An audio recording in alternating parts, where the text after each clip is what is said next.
Hello, technology students. Mr. Walter here, and today's how-to is about how to shape thicker cardboard. How to shape thicker cardboard. You've been working with, or at least in the days leading up to this, we've been working with cardboard that is relatively thin and a little bit more like sort of the cardboard probably you've been working with. But today what I'm talking about is how to work with cardboard that is thicker. Okay, so not too much more complicated, but a couple of hints that I want to give you to work with thicker cardboard. So let's go to the overhead camera. Just a second. Okay, we're on the overhead camera and taking a look at some of the tools. Obviously, you want to have some scissors for separating.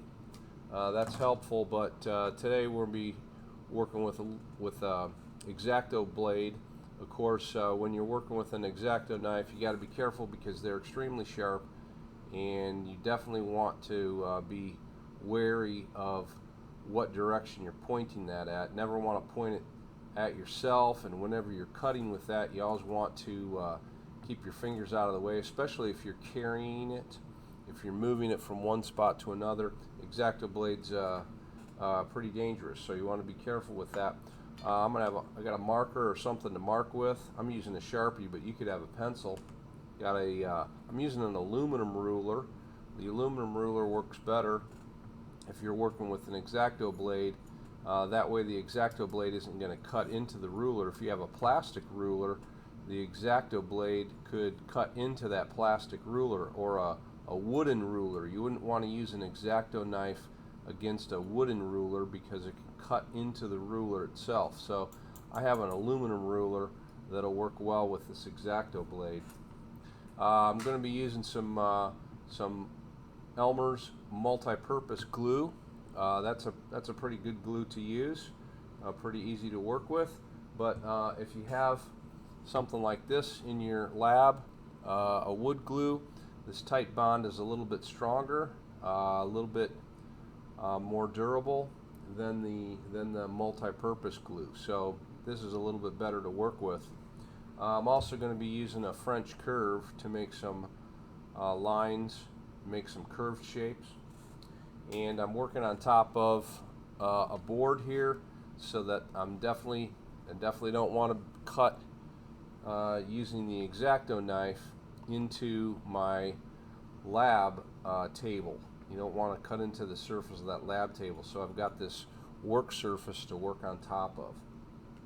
Okay, so in working with thicker cardboard, first of all, when I talk about thicker cardboard, this piece is, it's probably 3/16 of an inch thick, and when you look at it, you can see the corrugations in it real well here. You see there's actually, it's like a sandwich. There's a piece of thin paper here, and another thin piece of paper here, and then inside, in between that, there's these corrugations, and all along on that corrugation, on that top and that surface and that surface, there's just a very, very thin amount of glue, and so this whole thing has been basically glued together. These shapes are like triangles. It's like having a little truss inside of there, built in between the surfaces of the paper, and that's what gives it all of its strength. So corrugated cardboard, compared to regular paper, pretty strong stuff, and you can feel that when you go to use it. This, you can see how much thicker that is than the piece we were using before, at least twice as thick, maybe 3 times as thick. So it's a lot stronger. But you will notice that when you're working with this, the thicker piece compared to the thinner piece that can bend a little bit more easily, this thick piece is pretty difficult to bend. I mean, and when you do bend it, it has a tendency to fold. So getting a curved shape out of it especially is difficult, and when you fold it, you may not get quite that edge that you want, and it'll fold very easily along the corrugations, but if you want to fold it against against the grain of that, it's a little bit more difficult. So essentially the trick here, and I'll use that line that I already formed as my guide. I'll draw a line along there. But what I'm going to essentially do is make a cut just through one layer of the cardboard. So as I cut this, I'm just going to cut through the top layer. I don't want to cut all the way through to the bottom layer. So I just want to cut into the top layer, and that's going to allow me to bend that a lot easier. Now as I do this, I want to be careful. So I'm going to hold on to that X-Acto blade, and I just want to make sure that I'm not going all the way through. And you can kind of feel that it takes a little experience, but then when I go to fold it, you can see it pops through that top layer, right? But the bottom layer is not. So that allows me to fold that. I get a nice crisp edge. In this particular situation, it doesn't look as good, but I'm going to be able to get a nice sharp 90-degree fold on that, and in this situation it might be better for what I'm trying to work with. Okay.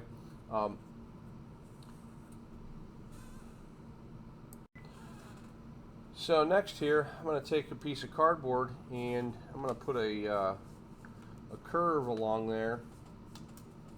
Don't want that curve to be super large, but I'm going to make a mark for a curve using my French curve to make that curve. So in your cardboard, I'm going to see how it goes to use my scissors to cut this out. If I need to, I'll come back and maybe use the X-Acto blade. I'd like to get a nice clean cut on that.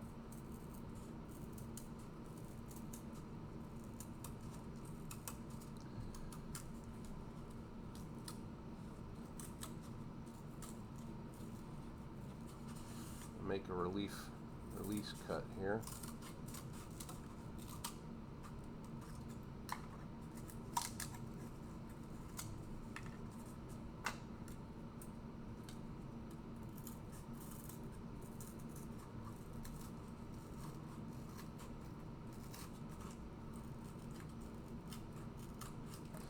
So there's the curve that I want to fit to. And what I'm going to try to do now is work with this cardboard to get this cardboard to fit along that curved shape. Now, if you were building, if you wanted to make some more structure out of this, what I could do is have a piece of this at either end to support the rest of the cardboard. So I may want to cut a second piece as a support or as a rib using that same curve. So I'm going to cut out a second piece. I'll pause it and come back.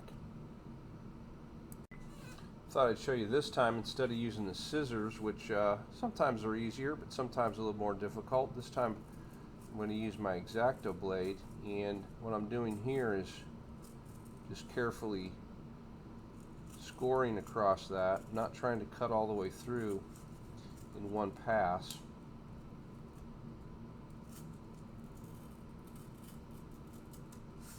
Just making a series of shortcuts.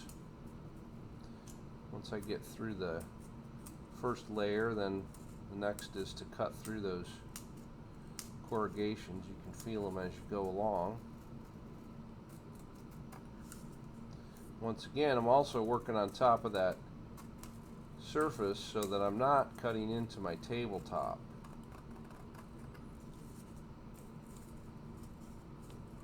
I'll come back on the back of this to finish off the last cuts.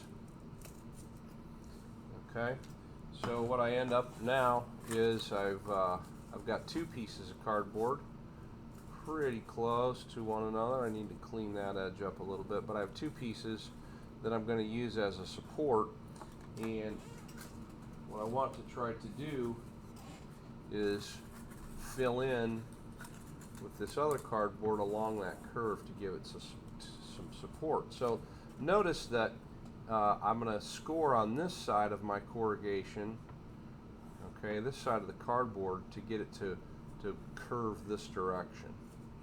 Okay, so I'll come back after that. Okay, so I used the ruler and my X-Acto blade, and I scored on one side all the way along there, and you can see that once you've done that, it's not cut on this side and scored on the other side.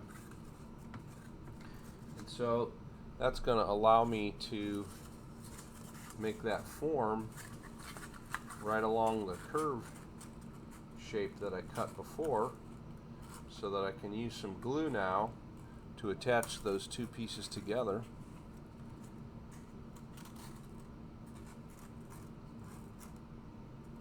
Right? So that those two pieces will fit, and then that will be right along that curve shape. I'll do that and come back.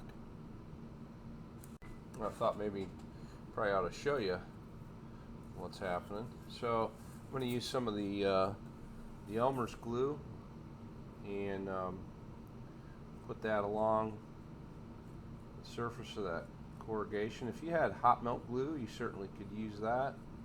If you had a glue that was acted a little faster, like an instant glue or a crazy glue, you could use that. Trying to keep things simple, especially for those of you working at home. Maybe you're using some of this glue, some white glue, but I'm giving it a pretty good coat. The more you get it to absorb in there, the better. I'm not going to worry about trimming it quite yet. I think I'll wait to trim it until later. But I do want to get a nice, get that to attach all the way along there. So I'm trying to press that on there so there's good contact all the way along that surface.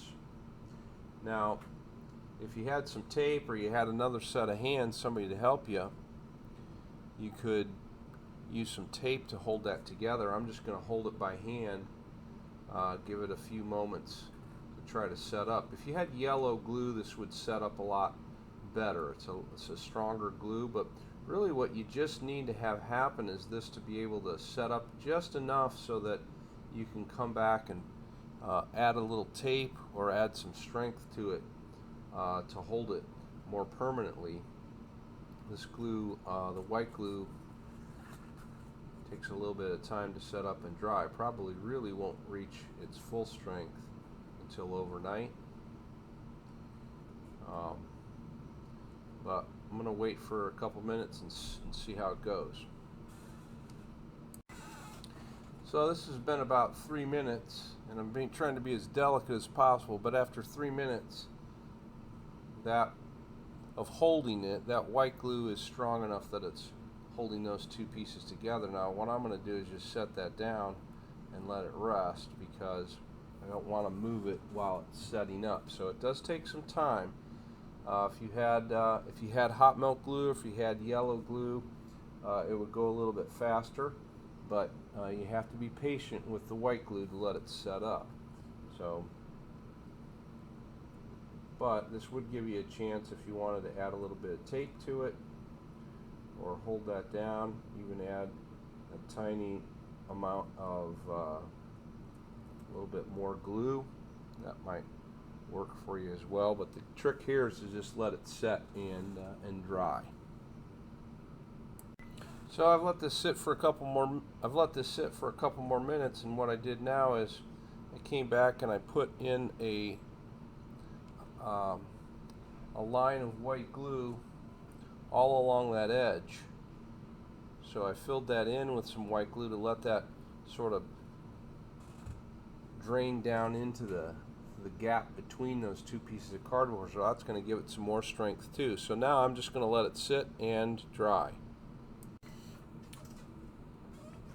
Okay, so I thought I'd come back and show you. I've done the rest of the gluing. I'm just showing you this part. So I use some, once the glue's set up to a point where it could hold a little bit, I put some tape on those edges just to hold it nice and tight. And you can see how that curved cardboard on the other side fits real nice in with those curves. So that's a way to shape and form larger cardboard. At least that's one technique for forming arcs. Okay, so that was I showed you an example of how to form and shape cardboard into an arc right there. The next thing I wanted to show you is how to take the cardboard and form it into beam shapes. And so I have 3 pieces of this thicker cardboard, and thicker cardboard is nice to work with because it's already stronger, like I said earlier. And in this situation, I'm going to make or form an I-beam. I'm using some of this yellow glue. It's a lot stronger, easier to work with, but you can do the same thing with white glue. I've got 3 pieces of cardboard that are the same width, and what I'm doing here is just using some of that yellow glue and just really getting it worked in between there. I'm going to make an I-beam, so I have those 2 pieces like that. Now, if I was doing this separately, I would hold it for a while, so I'm going to pause and I'll be back in just a second. So I glued together those 3 pieces into an I-beam shape. That's what it looks like in that top view. I-beams are very strong. I've just made one that's really pretty short, but you could make these much longer. And I'm going to set that off to the side while that dries. And what I did here to make a triangular shaped beam, I scored the top edge of a piece of cardboard to make 3 longer rectangles, and then I can fold it inside to bring those 2 pieces together. That forms a triangular shaped beam, and I'm going to use a piece of tape just to hold that together. I could add some glue to the edge. In fact, I'll do that. Add a little bit of glue to give it some strength along the edge where those 2 pieces meet, just to give it a little bit more strength.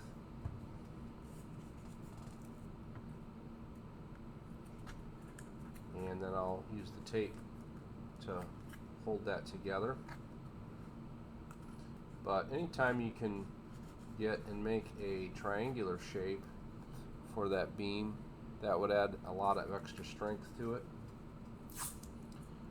Put another piece of tape on the other end and let that dry.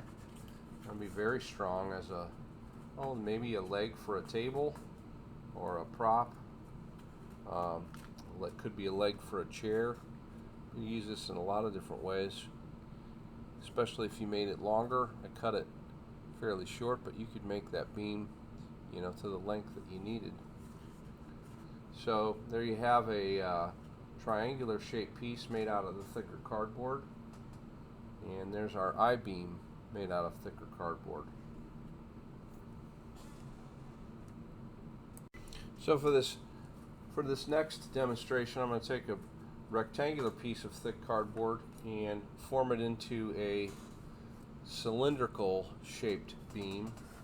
To do this, I am going to do the same technique I used before, where I'm going to cut make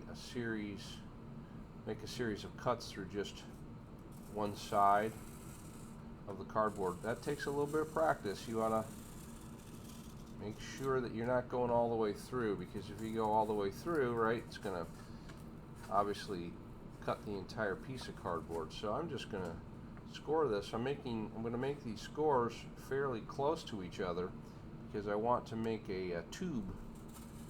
So instead of just making an arc like I did earlier, I'm going to form this into a long, almost like a straw, tube shape. So I need to have a lot of scores so I can get that to be circular. I'll come back when I have that done. So here's that original shape that I've scored all the way along there, and you can see that It'd be very easy to form that into a tube, make a tubular shaped beam, and if I wanted that to be smaller, I could roll it up even more tightly and use glue or tape to hold that together. But that makes for a very strong shape. That would be a very strong shaped beam. So once again, scoring the outside edges of the thicker cardboard makes it extremely strong.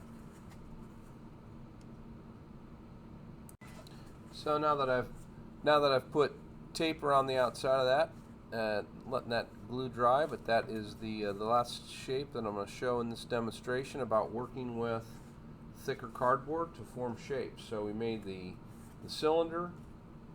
We have an I-beam. That's not dry yet. We made a triangular shaped beam, and then we made an arc with supports. Okay, so the idea here is that once you can work with that thicker cardboard just with a special technique of scoring the outside edges, you can form it into a lot of shapes and really take advantage of how much stronger it is than thinner cardboard.